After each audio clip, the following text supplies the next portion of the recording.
prazer bem? ter você aqui no canal de Boluzenta mais uma vez com a É, gente, comigo, é. né? Já tem tempo, Então, né? Já tem já tempo. tem tempo, né?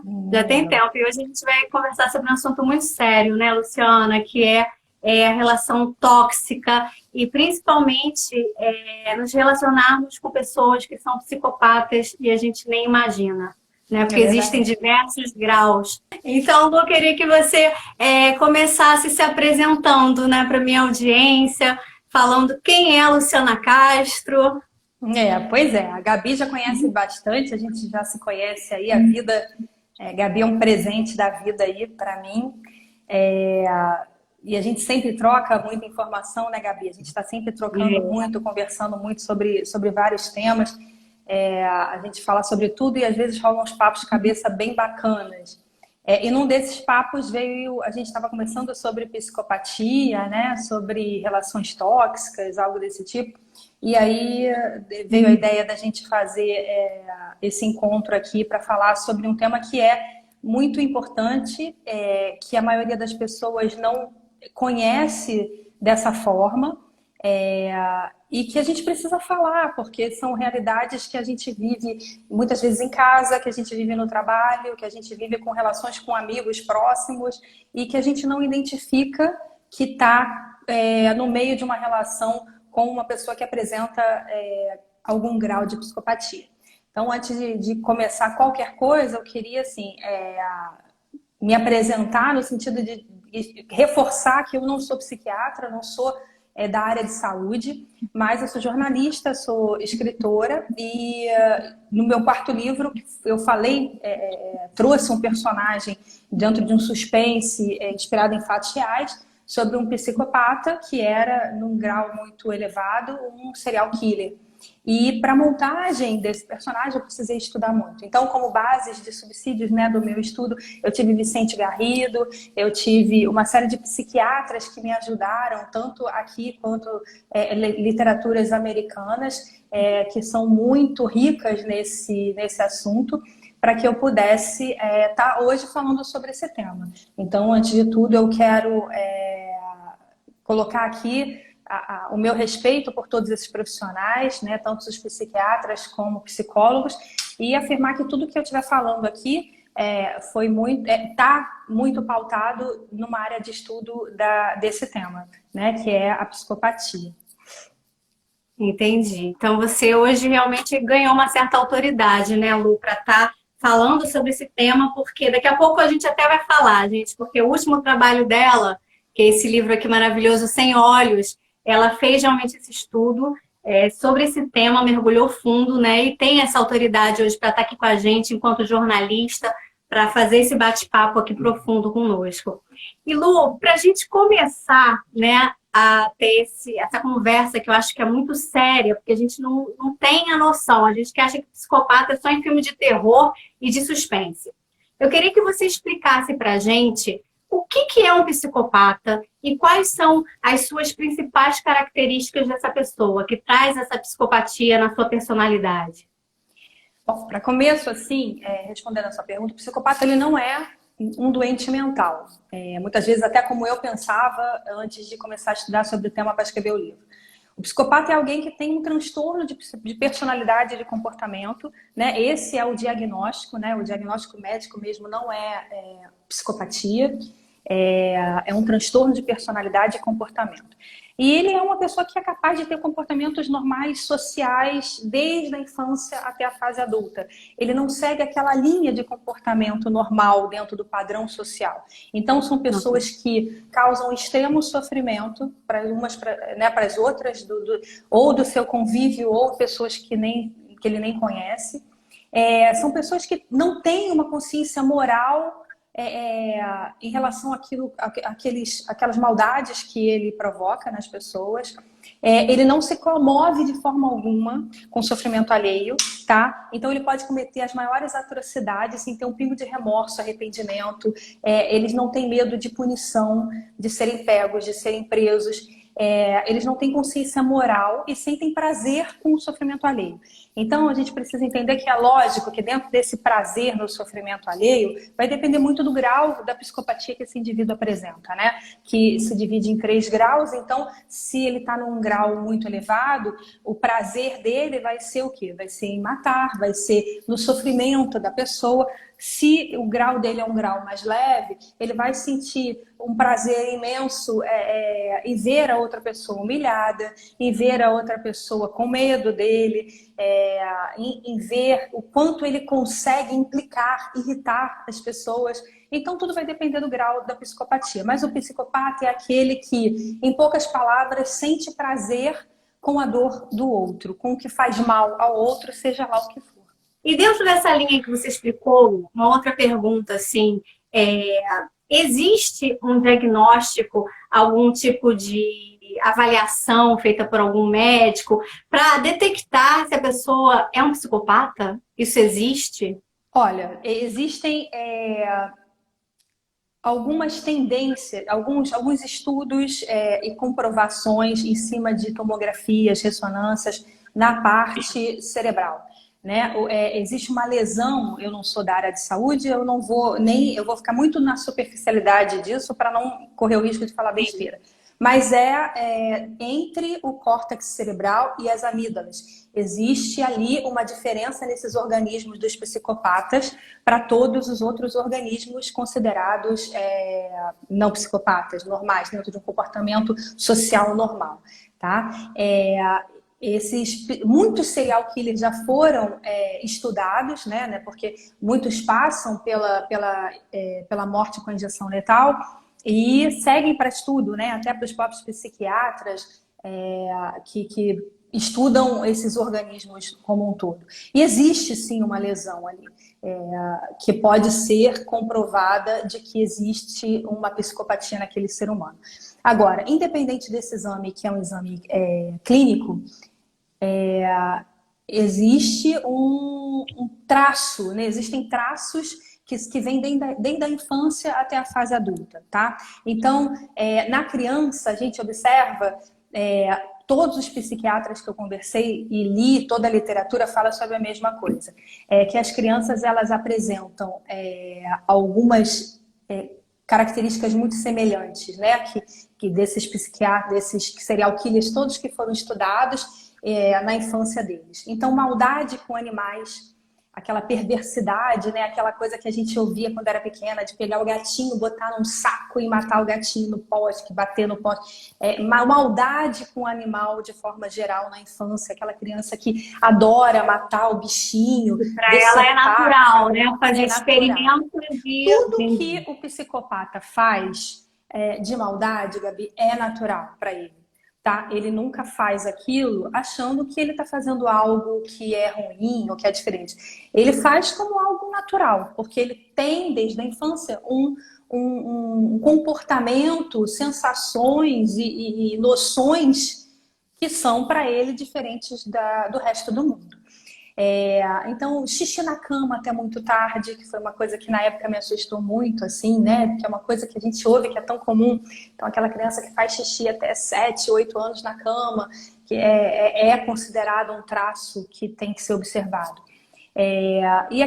Depois, né, na adolescência, dentro de diversos graus da psicopatia, aquele adolescente que tem dificuldade em ter entrosamento com o resto do grupo, né, que passa o recreio inteiro sozinho e não consegue conviver, fazer amigos, criar laços na escola. Então tem uma série de traços que são colocados pelos psiquiatras como traços importantes para serem averiguados num estudo para se fechar um diagnóstico de psicopatia, né? De um distúrbio comportamental.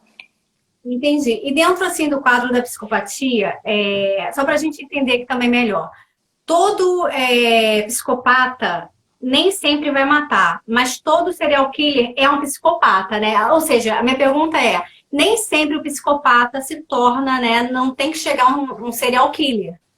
Sim, né? Sim, porque existem graus. Nem todo psicopata mata. É isso que eu quero perguntar. né? Por causa dos tipos, dos graus, não é isso?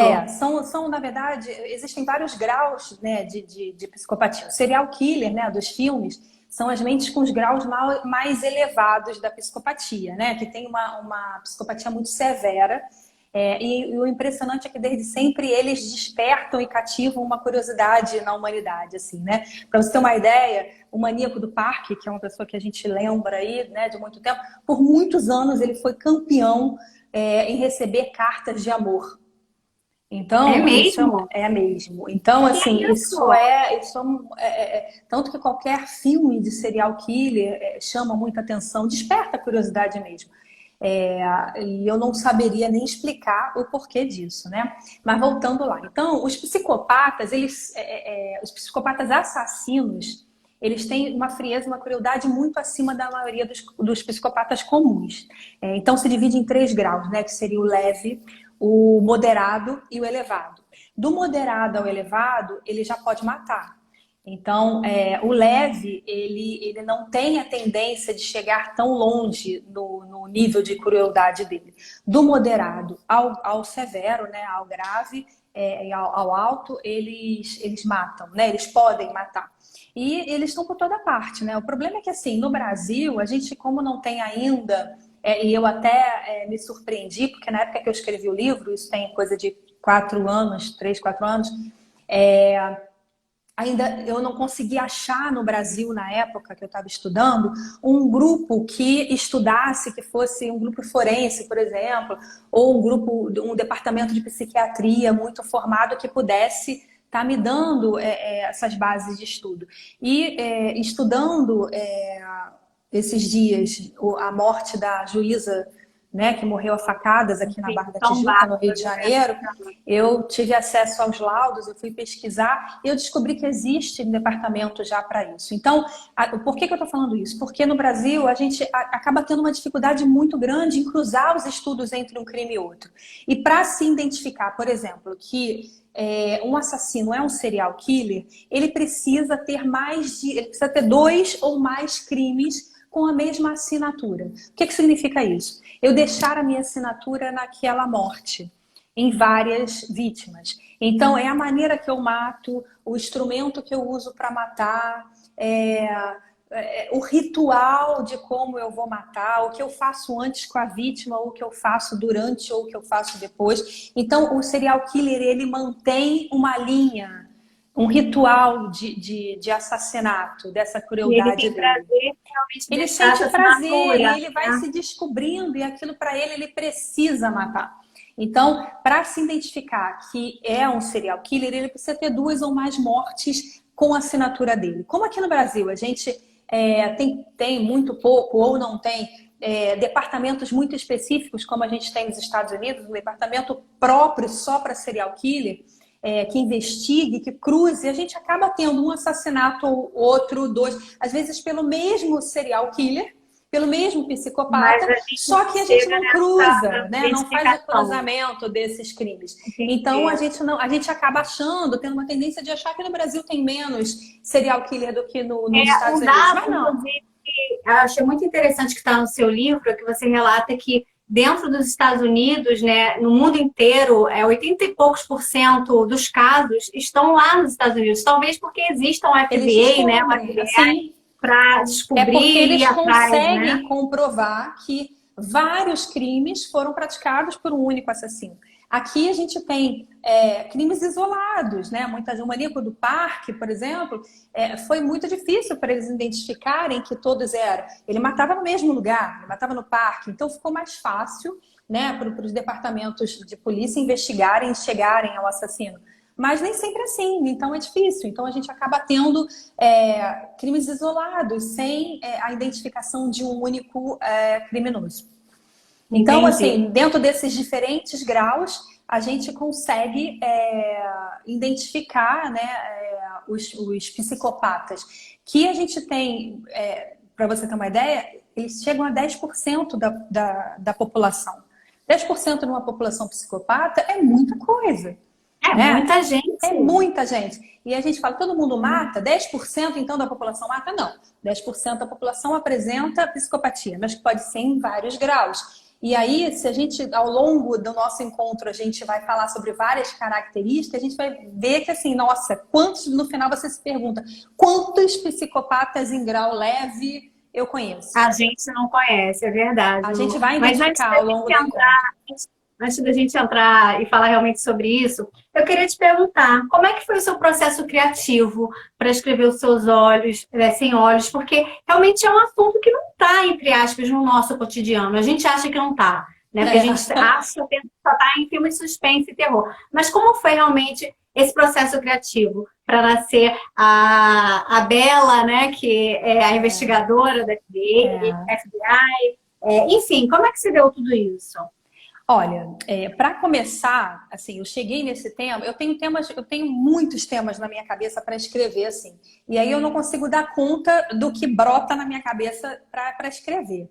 Mas o Sem Olhos, ele veio de uma história muito bacana, assim, que eu comecei a identificar algumas pessoas com um comportamento muito estranho na minha vida, né? E comecei a estudar sobre o assunto. E aí, aquilo foi. Quanto mais eu quando pego alguma coisa para estudar, eu vou me empolgando. E eu resolvi, do que eu tinha estudado, escrever um artigo, que é uma coisa muito comum que eu faço. Não que eu vá publicar, mas eu gosto. Eu tenho muitos artigos engavetados, mas eu converso com você hoje sobre um assunto. Se eu gostar desse assunto, eu vou chegar em casa, eu vou escrever alguma coisa e vou guardar. E aí, depois que eu fiz um estudo muito intenso em cima do que eu podia estar passando, ou seja, cercada de pessoas com algum grau de psicopatia, eu resolvi escrever esse artigo. E quando eu escrevi o artigo, eu, sem querer, fui parar no excesso, ou seja, no auge do que isso pode virar, né? Um serial killer. E aí veio a ideia de escrever o Sem Olhos.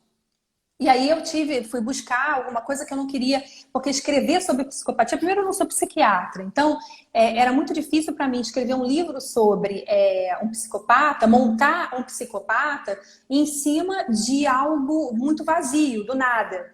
Então eu fui buscar algum dossiê verídico, né, nos Estados Unidos, no FBI, para poder ter esse personagem.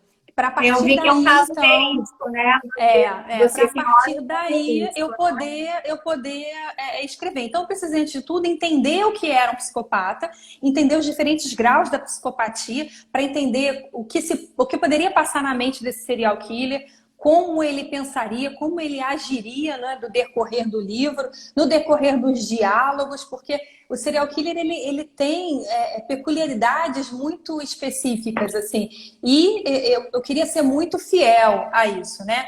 Então, eu tinha que saber se ele, como ele fala, como ele ia falar, como ele ia pensar, como ele ia lidar com as pessoas ao volta. Comecei o tom Você de tinha voz que dele. entrar na mente dele, né, Tinha que Luciana? Você tinha que entrar, ver tinha que entrar. E aí, para entrar, só estudando muito, porque para quem é psiquiatra é mais fácil, mas montar um personagem em cima de um psicopata que mata, né, é distante demais da gente, assim, ou pelo menos a gente acha que está muito distante. E aí eu precisei mergulhar nesse mundo mesmo. Foi um período bem solitário para mim, porque eu ficava muito angustiada com as coisas e o personagem vive, né? O escritor, quando ele escreve, ele cria esses personagens todos. Então eu acordava e ia dormir com essas pessoas todas dentro da minha cabeça. E dentro dessas pessoas todas estava o psicopata, o serial killer, né? Que matava. E ele estava ali comigo, só comigo, dia a dia. E era muito difícil lidar com isso, né? Fora a própria ambiência, que para eu escrever, eu escrevo com uma ambiência de trilha sonora, com mapas, né? Eu crio todo um cenário que me ajuda a entrar e fazer com que os personagens cheguem, né? E ficar o tempo todo, né? Meses e meses em cima de uma trilha sonora de serial killer. em quanto tempo você escreveu Sem Olhos? Quantos Foram meses? 8 meses, um pouco mais de 8 meses, assim. Eu já tinha escrevendo só, né? Porque antes eu tive o estudo, que foram coisa de 4, 5 meses estudando o tema, até chegar a ideia de escrever um livro, buscar um personagem, né, que tivesse uma história real para eu poder ficcionar. Aí no total, coisa de 1 ano e meio, eu acho, foi o processo todo.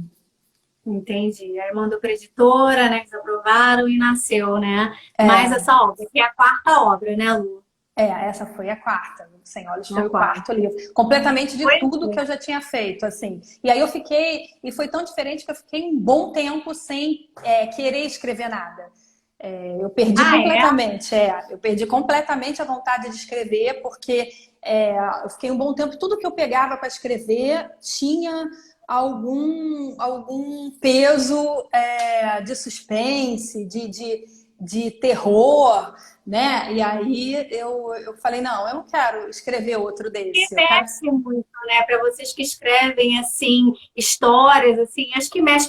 Inclusive, eu terminei de ler há pouco tempo o livro que fala sobre abuso, que é da Ana Paula Araújo, e ela relata isso também, né? Que ela passava tempos sem tocar no livro porque estava muito mal, o assunto é muito pesado. Você acabou escrevendo um thriller psicológico, né? Que realmente mexe com você. E é aquilo que você falou, são filhos que nascem, É. nasceram do seu imaginário, mas estão ali, vivos, presentes. Então, acho que tem que ter um momento de desintoxicar, não é isso? Assim, os outros livros que foram temas muito. Eu cheguei a escrever em sequência, né? Os meus 3 primeiros livros eu escrevi, eu acabava de escrever, encerrava, tirava 1, 2 semanas para descansar, e enquanto eu estava preparando o lançamento, eu já estava escrevendo outro. Eu nunca precisei desse desafogar, mas o Sem Olhos me causou essa necessidade. Assim, eu precisei, tanto que eu estou voltando com um tema mega completamente diferente, né? O que está vindo aí é a biografia da Paquita, da Petuchita, que não tem nada a ver com o Sem Olhos. E eu estou feliz porque eu consegui, porque eu tinha até dúvida se eu ia conseguir escrever outra coisa que não fosse suspense, né? Que tivesse esse peso. Por muito tempo eu achei que eu só ia conseguir ficar escrevendo isso. Mas foi bom para saber que não, que tá tudo bem. Que bom, que bom. Mas, Lu, saindo assim da ficção, né, e trazendo esse tema para o nosso cotidiano, para o nosso dia a dia, que surgiu a ideia dessa live aqui, quando você realmente me fez pensar, nossa, psicopata existe sim ao nosso redor, e às vezes dentro de um relacionamento amoroso, dentro do trabalho, dentro da nossa própria família. Então, realmente me deu esse comichão de querer conversar com você e trazer esse tema tão importante aqui para a gente, para toda a nossa audiência, entender um pouco mais, porque é aquilo que você falou, né? A gente acabou de presenciar esse crime da juíza Viviane, né? Que foi morta depois de 11 anos de relacionamento com o ex-marido, né? Na frente das filhas e morta a facadas. Então, são pessoas que trazem já aquilo que você falou, os resquícios, umas características de psicopatia ali, e a gente não dá muita atenção, a gente não dá valor, a gente dá a segunda, terceira, quarta chance. Então, eu queria que você trouxesse isso mais à luz para a gente, para nos orientar melhor, né? Porque eles podem sim estar convivendo dentro do nosso lar, na nossa família, entre amigos, para a gente ficar um pouco mais atento. O que a gente precisa, Luciana, realmente começar a partir de agora, ficar mais atenta? Olha, Gabi, numa relação amorosa, como qualquer outra relação, a gente pode, em algum momento, ter algumas atitudes que seriam anormais, né? Qualquer um de nós pode ser agressivo, egoísta, arrogante, hostil, até manipulador, né? Grudento, dramático, enfim. A gente pode ter qualquer atitude dessa numa relação, seja ela amorosa ou não. Agora, essas atitudes que dentro de um contexto isolado pode acontecer com a gente. O que não pode acontecer é que essas pessoas, esses comportamentos sejam uma frequência, né? E os psicopatas, eles apresentam esse comportamento desde sempre, né? A partir do fim da adolescência, eles já começam a agir dessa forma e agem assim a vida inteira. Então, o que difere o psicopata das pessoas com comportamento normal é exatamente a frequência com que esses rompantes, né, ou esses gestos, esses momentos, esses episódios acontecem. né? Então, dentro de uma relação amorosa, por exemplo, né? Dentro de um casal que esteja, por exemplo, onde um homem faz a mulher se sentir manipulada, é stalkeada o tempo inteiro, é seguida, é agredida verbalmente, é humilhada. Isso é uma relação que você está convivendo, uma relação tóxica com alguém que está apresentando um distúrbio de comportamento. Porque se a pessoa que está do teu lado, como a gente vê em versos episódios de que o marido bate na mulher, é extremamente agressivo, bate sem culpa alguma, e depois daquilo ele mesmo muitas vezes cuida do machucado que ele fez na mulher, como se nada tivesse acontecido, extremamente Sem carinhoso, remorso, né? sem remorso. Ele vai lá, ele cuida, coitada, tá doendo. Então, assim, isso é real. A gente conhece pessoas, né? Todo mundo já deve ter passado ou conhecido alguém com alguma história que tenha, onde a mulher tenha se sentido vítima desse homem, ou ao contrário, né? Ou perseguida, ou o cara perseguido pela mulher. Aí a gente fala assim, ah, não, mas é só um ciúmezinho bobo. Eu tô olhando aqui. Isso que eu ia falar, Lu. Às vezes a mulher, né, principalmente, confunde esse ciúme como, é uma demonstração de carinho, de amor. Olha que bonitinho, ele tem ciúme de mim. Mas isso é Não é muito feio. bonitinho, não é bonitinho. Não é bonitinho. Como também, e muitas vezes as mulheres também agem assim, né? Sim. Eu só olho o Instagram dele para ver se ele postou alguma foto.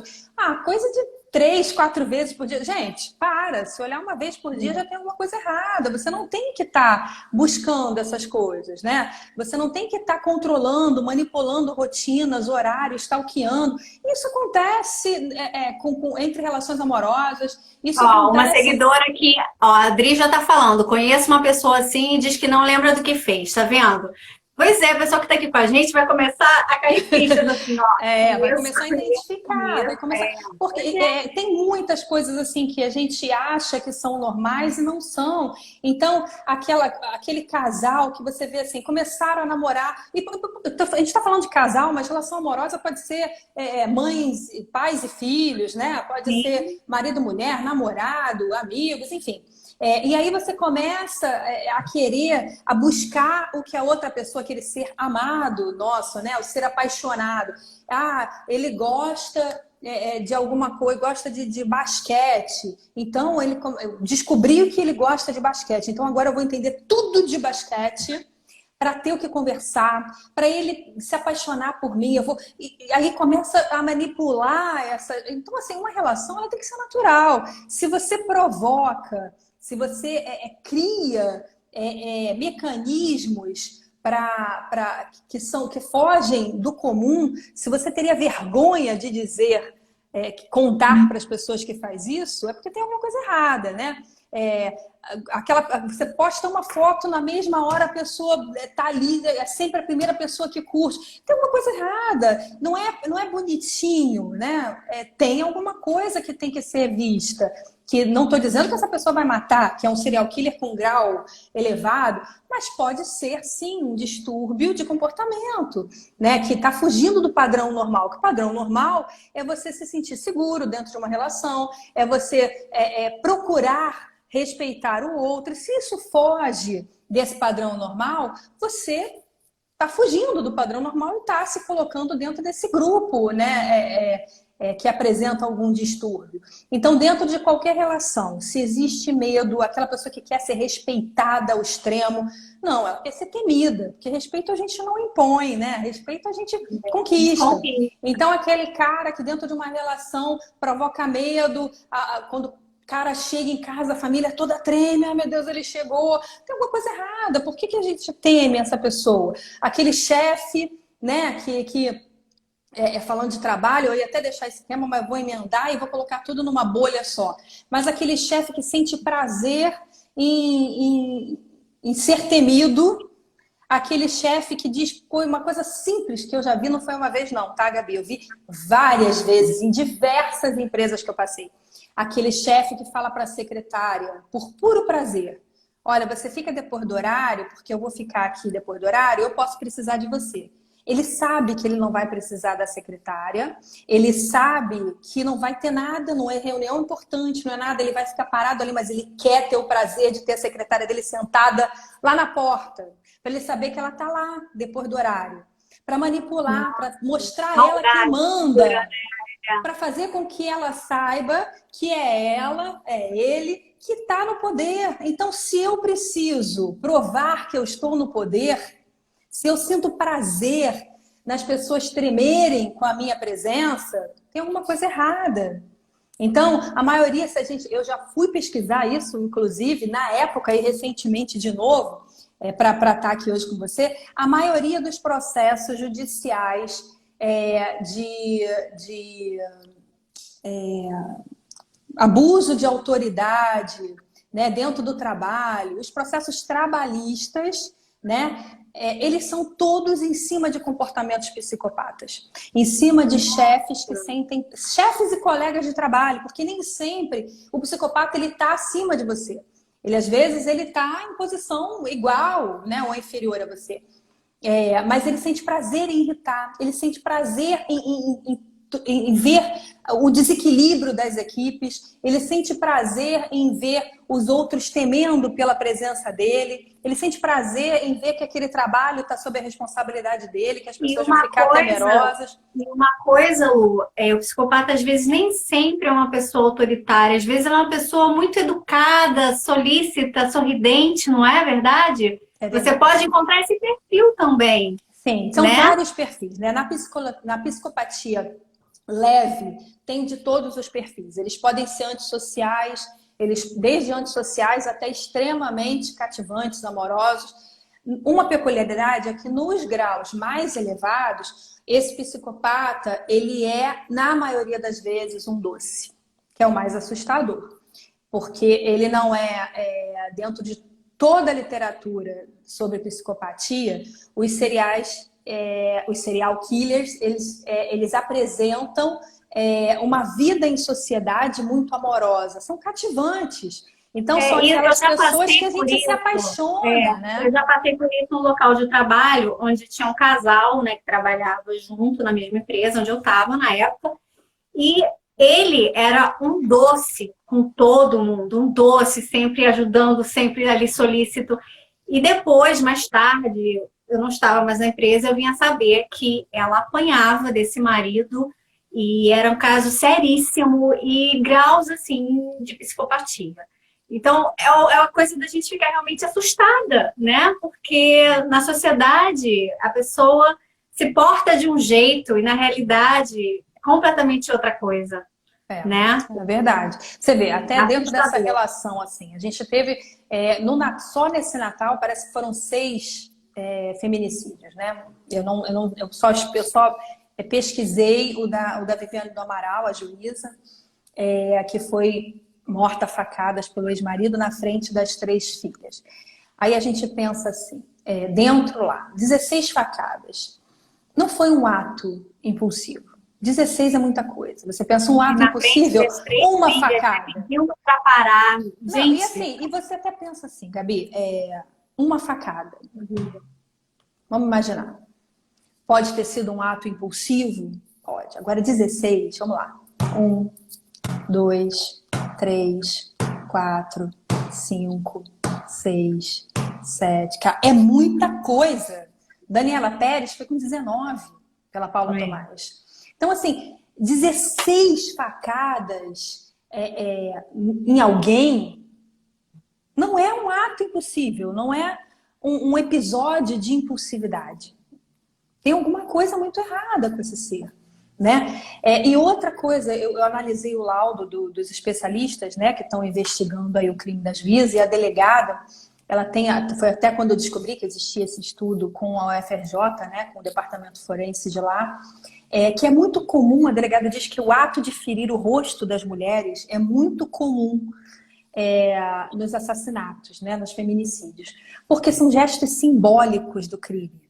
Ou seja, o homem está acreditando que machucando, né, ferindo a vítima no rosto, na cabeça, ele se sente superior a ela. Ou seja, ele olha de igual para igual e ele machuca a vítima onde ele tem mais marcas de ódio. Então, a boca sempre é muito machucada. Por quê? Porque a boca fala. Então, seria uma forma inconsciente de calar a boca da mulher, porque ele foi traído e essa mesma boca beijou um outro homem. Então, ele deforma a boca da mulher. Então, a delegada Sandra Ornelas, que é a delegada que está com esse caso, ela diz nos laudos que os ferimentos direcionados nos rostos das vítimas dos feminicídios são mais comuns entre esses crimes. No caso dessa juíza, da Viviane do Amaral, foram 16 facadas, 4 na cabeça, sendo 3 no rosto. Então, ou seja, é muita coisa no rosto. Por quê? Ela estava abaixada, né? Ele podia ter machucado qualquer parte do corpo, mas o estudo que eles estão fazendo lá no Departamento de Psiquiatria da UFRJ levanta que eles preferem machucar sempre a parte do rosto e da cabeça das vítimas. Isso para mim foi assustador, eu não conhecia esse fato. Você me contou antes da gente fazer essa live, eu também fiquei bem assustada. A Carlinha está perguntando o que se passa na mente dele, ele fica normal, psicopata? É isso que eu ia te perguntar. Tem tratamento para o psicopata? E psicopatia tem cura? Então, o que a gente precisa saber é que, assim, o psicopata, ele nunca sente culpa. Nenhuma culpa. Ele comete os crimes mais absurdos, mais perversos, sem sentir culpa, sem remorso, sem medo de serem punidos, sem medo de serem pegos. Então, o psicopata que apresenta um grau mais elevado, que vai do moderado ao grau alto, ele precisa matar. Não é nem mais que ele sinta só prazer em matar, ele precisa, né? Muitas vezes ele até se segura por algum tempo, mas do nada aquilo aflora e ele mata. E mata de uma forma muito calculista. O psicopata, ele nunca vai matar acidentalmente. O psicopata, ele nunca vai cruzar com alguém na rua, se estourar e matar. Não. Ele vai programar aquilo, ele vai criar um ritual para aquilo, ele vai ter dia, ele vai ter hora marcado, vai ser completamente marcado. Só um adendo. O caso dessa juíza da Viviane, o marido dela, o Paulo, tinha várias facas na mochila, né, que ele carregava. Não foi uma coisa assim, encontrei e fiquei com raiva. Não, e ele já tinha uma ex, né, também, que deu queixa na polícia, ela terminou e ele não aceitava e ficava, né, enfim, azucrinando a vida dela, gente. E as relações, assim, e ele... Então, o tratamento para esse grau de tratar comportamento, a gente não está falando de tratar clinicamente um joelho que está machucado, né? Tratar a mente é algo muito difícil, né? Tanto que as terapias, quem faz terapia normal, né? Fica anos e talvez nunca tenha uma alta terapêutica. É sempre muito complicado. Agora, o que mais dificulta o tratamento, seja com terapias ou com remédios, enfim, é que a pessoa precisa aceitar que está doente. E a maioria dos psicopatas não consegue aceitar que tem um distúrbio de comportamento. Ele nega, né? Como é que a gente vai tratar alguém se a pessoa não assume que está doente? A primeira coisa que a gente precisa para se tratar é reconhecer que tem um problema. E a maioria dos psicopatas, sejam eles em qualquer grau, eles não assumem. Eles têm uma dificuldade muito grande de se aceitar como pessoas que precisam de ajuda psiquiátrica, né? Para melhorarem ou para equilibrarem tudo isso dentro deles. Agora, isso a gente está falando de graus leves, porque o grau moderado, o grau elevado, não vai, ele já nasce com essa... A gente está falando de o grau da psicopatia elevado, seja ele elevado ou mais leve, ele se dá dentro de caráter e personalidade. Então, isso já nasce com o indivíduo, né? Ele pode, obviamente, ser moldado na infância, mas ele já nasce com o indivíduo, né? Então, é muito difícil você mudar dentro de um serial killer que tem prazer em matar, tirar isso dele. A prova é que muitos no corredor da morte, quando entrevistados, e a gente tem uma série de literatura, a literatura nesse sentido é muito ampla, né, aberta para a gente, que no corredor da morte, todos eles são perguntados: você se arrepende? Todos eles vão para a injeção letal sem arrependimento, quase que felizes, quase que se sentindo privilegiados por estarem indo para uma injeção letal. Eles deixam uma última frase, né, Lu, tão estarrecedora, né? Parece no livro, assim, no Sem Olhos tem, né? No Sem Olhos eu trouxe. No Sem Olhos eu trouxe a última frase de vários dos maiores serial killers da história do mundo, né? E assim, são frases, você leu aquele que fala de comida, assim. Então, assim, são frases que você vê que eles estão bem, eles vão. Eles sabem, eles entram numa contagem regressiva para esse dia, né, que é marcado para eles receberem a injeção, e eles entram nessa contagem regressiva de uma forma quase que feliz, esperando um dia, porque é como fecha o ciclo, né? Quando eu falei que eles não têm medo de serem pegos, não tem. Eles não têm. Eles não têm medo de serem pegos. Parece... eu posso estar falando... A minha impressão, Luciana, eu não li isso em lugar nenhum, nem psiquiatra nenhum disse. A minha impressão é de que ser pego e ir por corredor da morte lá fora, né? Que a gente tem todo esse processo dentro de um crime, de um serial killer, é quase que eu entendo como um fechamento de ciclo para eles. Então, eles mataram, e aí, em determinado momento, eles foram pegos, e em determinado momento, eles vão morrer. Tem um dia marcado para eles serem executados com injeção letal. É um fechamento de um ciclo, faz parte. Não é algo que chega para desequilibrar a eles, né? Tem, inclusive, um documentário muito bom sobre o Ted Bundy, né, lá dos Estados Unidos, né? Que foi um dos maiores, né, serial killers lá dos Estados Unidos, né? Ele morreu, acho que foi em 89, foi executado. Nossa, eu vi um filme... Ele é da década de 80. Eu acho que se não for finalzinho de 80, é 90. Porque ele tava, eu lembro de ter pesquisado ele. Ele matou, acho que umas 100 mulheres, um pouquinho mais. Gente, assim, uma pessoa completamente doce, comum, tinha namorada, tinha... Enfim, no livro tem até o caso de um serial que tinha família, né? Ele tinha mulher e filhos, eu cito isso no livro. E um dia, numa festa, ele era uma pessoa muito amável com a família, querido pelos vizinhos. E numa festa, ele dava muitas festas em casa, numa festa, alguém começou a sentir muito cheiro de coisa podre. E quando foram perceber, estava saindo de dentro do quintal dele um esqueleto, né? Um corpo ali que estava. E aí, quando foram ver... Ele enterrava todos os corpos das vítimas dele no próprio quintal. Então, eu não me lembro agora exatamente quantos corpos tinham, mas tem no livro, acharam todos os corpos ali enterrados no quintal dele. Então, um cara que tinha família, que tinha filhos, que era amado pela esposa, um bom marido, um bom pai, e que tinha como necessidade matar pessoas de forma drástica. E eu acho que alguém está falando aqui, esse assunto tinha que ser mais falado, até para as pessoas conviverem mais alegres.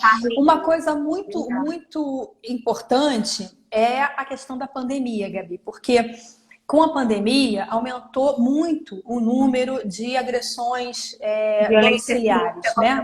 Da violência em casa.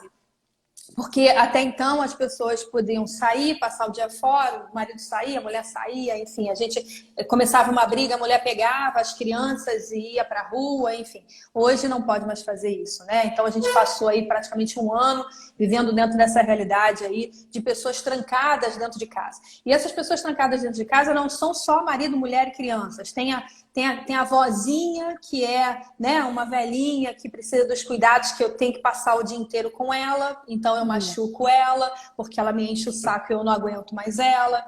Tem aquele filho que me dá problema, tem a mãe, tem o pai, tem o marido, tem a esposa. Então, as relações dentro de casa se tornaram muito mais intensas. As pessoas elas têm que conviver hoje muito mais tempo juntos, né?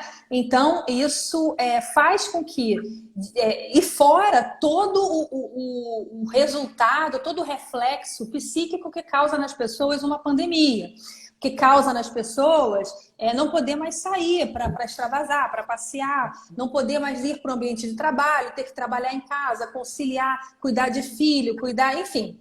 Tudo que, além de tudo isso, ainda existem aqueles parentes, né, que estão dentro da nossa casa que apresentam traços de psicopatia e que a gente, de uma hora para outra, ficou obrigada a ficar 24 horas por dia com ele dentro da mesma casa. Então, os números são alarmantes, não só no Brasil, mas como no mundo, né, de crimes domiciliares, de violência domiciliar, e a gente não está falando só de violência de homem batendo mulher, a gente está falando da mulher batendo também no pai, na mãe, no filho, enfim, todo mundo se agredindo, todo mundo se machucando, e mais importante do que a gente pensar até numa agressão física, é pensar no estrago que uma agressão verbal é capaz de fazer. Muitas vezes, uma agressão verbal, ela é muito mais dolorosa para a vítima do que uma agressão física, né? Do que um tapa, do que um chute, isso dói, mas passa, né? O roxo, o hematoma,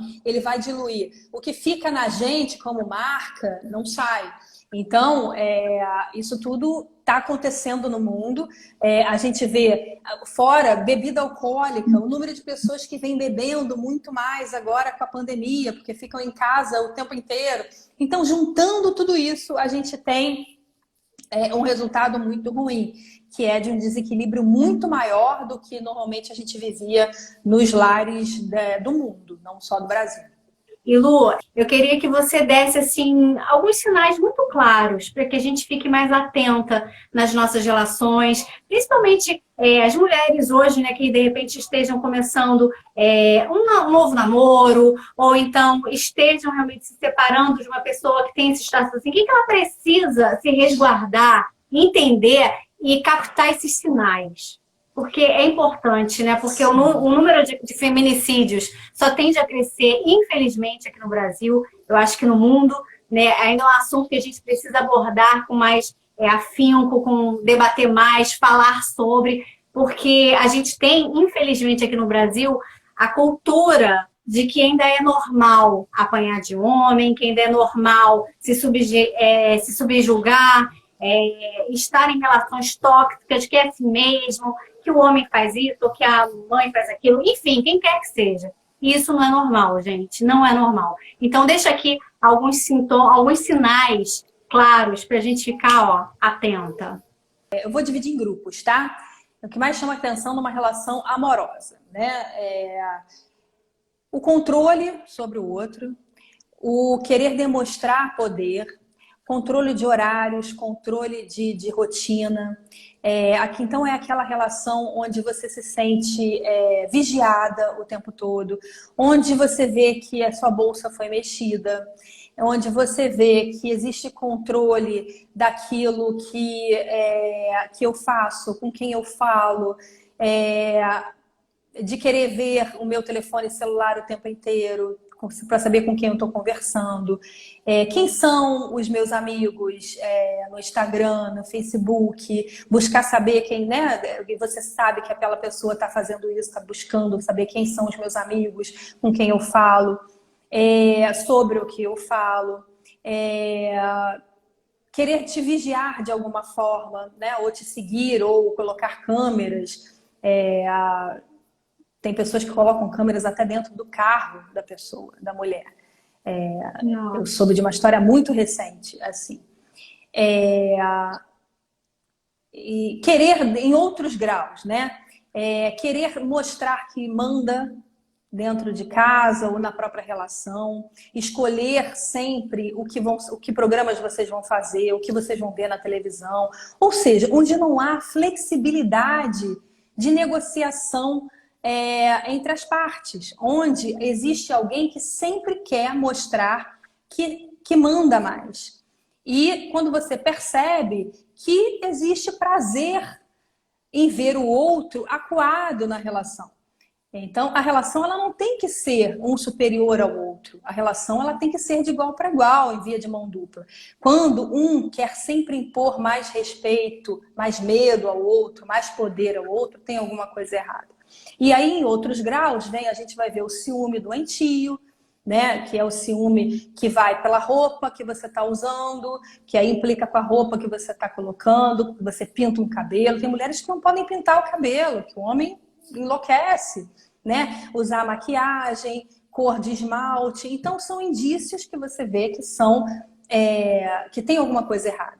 O mais importante dentro de uma relação amorosa não é para todo mundo começar a achar assim, ih, meu namorado já teve uma crise de ciúme, ele é psicopata. Não é. O importante da gente achar, para identificar qualquer grau de psicopatia, são as repetições desses episódios. Tá? Eu posso ter um rompante de ciúme, um rompante de ter visto, olhado alguma coisa no seu Instagram, no seu Facebook, no seu WhatsApp, mas eu não posso fazer disso uma prática. Se eu faço disso uma prática, tem alguma coisa errada. Então, são as repetições desses episódios que vai colocar o sentido de você estar diante de um psicopata. Isso nas relações. No trabalho, a gente vai ver esses abusos todos de poder, essa pessoa que está sempre tentando irritar você, que está sempre tentando diminuir você, que tem uma necessidade absurda de mostrar que manda, porque o chefe, vamos pensar, o chefe ele já é chefe. Ele não precisa provar para todo mundo que ele é chefe. Ele já é o chefe, ele é o diretor, ele é o gerente, ele é o dono, o presidente. Que for. Então, se ele precisa o tempo inteiro ficar falando isso, ficar mostrando isso, pisoteando, humilhando os subordinados, ele tem um problema, gente. Parece muito óbvio isso, né? Então, porque o ideal seria você viver em harmonia.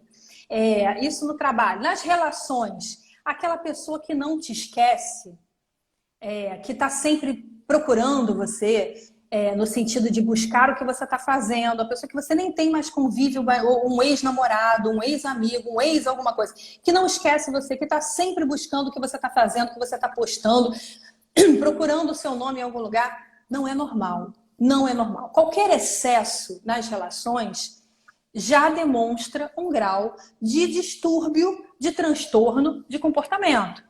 Então, as relações elas têm que ser normais. Se eu não consigo me colocar na sociedade de modo normal, se eu não consigo lidar com as relações, sejam elas amorosas, no trabalho ou de amizade, de modo normal, eu tenho algum transtorno. E se você identifica isso perto de você, que aí não é um processo fácil, porque não tem cura, no sentido de que quanto mais a pessoa nega que tem um transtorno, menos ela busca ajuda, então fica muito difícil tratar. Mas eu, quando identifico essa pessoa perto de mim, eu convivo com o psicopata, seja ele onde for, e eu preciso conviver, ou eu quero continuar convivendo, claro que você não vai ser num grau mais leve, né? Não num grau de você correr risco de vida, de você apanhar, de você ser violentada o tempo todo, mas num grau leve. Se você tem esse convívio com a pessoa, detecta nessa pessoa que às vezes é um parente muito próximo, que você não sabe o que vai fazer, vai abandonar, vai largar, ou precisa do emprego, vai largar o emprego sem poder. Então, a gente precisa aprender a conviver. E aprender a conviver com o psicopata, num grau leve, não é uma tarefa fácil, porque ele vai o tempo inteiro tentar irritar, instigar você. E você vai ter que aprender então a ceder. Faz esse convívio, pelo amor de Deus. Vai você buscar um tratamento para lidar com ele. Porque se ele nega que tem um distúrbio, que tem um transtorno, e não quer tratamento, você precisa continuar convivendo com ele, ou quer, né, um grau leve, que não te machuca fisicamente, você quer aprender, quer tentar, você que precisa de ajuda. É você que precisa buscar mecanismos para essa convivência ser mais saudável. E aí você não vai dar atenção, você vai aprender a fazer ouvido de mercador, a fingir que não ouviu aquilo, a não levar tanto para o lado pessoal. Não, isso não é comigo, ele não está com raiva de mim, ele não está falando isso porque ele me odeia, ele está falando isso porque ele tem problema, entendeu? Então não é comigo. Então eu vou engolir 5 minutos calada, daqui a pouco ele vai esquecer esse assunto, né? Aquelas pessoas com toques, né? Toques em grandes, em graus altos, é um tipo de psicopatia, de transtorno de comportamento. E aí conviver com alguém assim, se você levar para o pessoal, você vai o tempo todo sofrer demais. Então se você tem que conviver, ou precisa, ou quer conviver com alguém que apresenta algum transtorno de comportamento, quem tem que procurar ajuda é você. Mas sempre pensando que podendo se afastar é um grau de amor próprio também, né? É um ato de extremo amor próprio você optar em não se machucar mais. Porque viver com uma pessoa com transtorno de comportamento dói, é doloroso, né? E como essa pessoa, na maioria das vezes, é muito cativante, você passa sempre por altos e baixos. Você apanha num dia e no dia seguinte você está recebendo flores. Então é muito difícil, às vezes, você se livrar dessa relação, né? Acho que a pessoa adoece junto, né? A pessoa adoece junto da outra pessoa. Exato. Que tem problema. Então é pensar então, que acima é de uma tudo, relação tóxica mesmo, se né? afastar dessa pessoa é, acima de qualquer coisa, um ato de amor próprio que a gente precisa ter, impor limites, porque se a gente não se amar, ninguém ama. Então é o princípio básico. Vezes, né, Lu, de manter a própria vida. E de manter, isso é muito em sério. diferentes graus. A gente está falando em graus leves, né? A opção de continuar lidando com um psicopata é num grau leve. Você não vai descobrir que a pessoa, né, tem um grau elevado de psicopatia, e não é uma coisa muito difícil de você descobrir, porque se você começar a prestar atenção, a pessoa dá indícios. No trânsito mesmo, você identifica vários psicopatas. Você brigar uma vez no trânsito é uma coisa. A pessoa que sai no trânsito, que leva uma fechada, né? Uma fechada, nem vou falar uma fechada, mas uma cortada. O cara cortou porque tá com pressa, não é nada com você, pessoal. Mas o cara veio, fez uma ultrapassagem e foi. E aí o motorista fica pau da vida e vai atrás. Gente, normal? Não é. Aí o cara fez isso uma vez, beleza. Agora, traz sempre... tem alguma coisa errada com essa pessoa. Então, assim, a gente tem que buscar indícios de repetição. Esse é o segredo. E a gente precisa ficar muito atenta, muito atenta. Lu, eu vou ter que terminar, senão o Instagram vai derrubar a gente aqui. Eu quero te agradecer muito por estar aqui com a gente, conversando sobre esse assunto tão, tão importante, principalmente para nós mulheres, que eu acho que somos as grandes vítimas, né, de psicopatas, de relacionamentos tóxicos. Somos nós, não tem jeito. Tá bom? Obrigada por estar aqui com a gente, Lu. Obrigada a você, foi um prazer. Quando quiser, é só chamar. Tá com você é sempre bom. A gente marca, com certeza, a gente vai marcar outros bate-papos, porque esse assunto tem muito pano para manga ainda pra gente falar. Ó, tem tá gente bom? perguntando aí o nome do livro. O nome do livro é Sem Olhos. O nome do livro, ó, gente, Sem Olhos, Luciana Castro, tá bom? Então, beijo, Lu, muito obrigada. E foi um prazer ficar com você de boa no Isenta, falando sobre esse tema tão importante. Tão importante, verdade, amiga. Obrigada, viu, gente? Obrigada, beijo para todos os seus seguidores e beijo para todo mundo aí que ficou com a gente aqui. Então, ó, beijo, minha amiga. Beijo, pessoal. Boa noite. Tchau, tchau.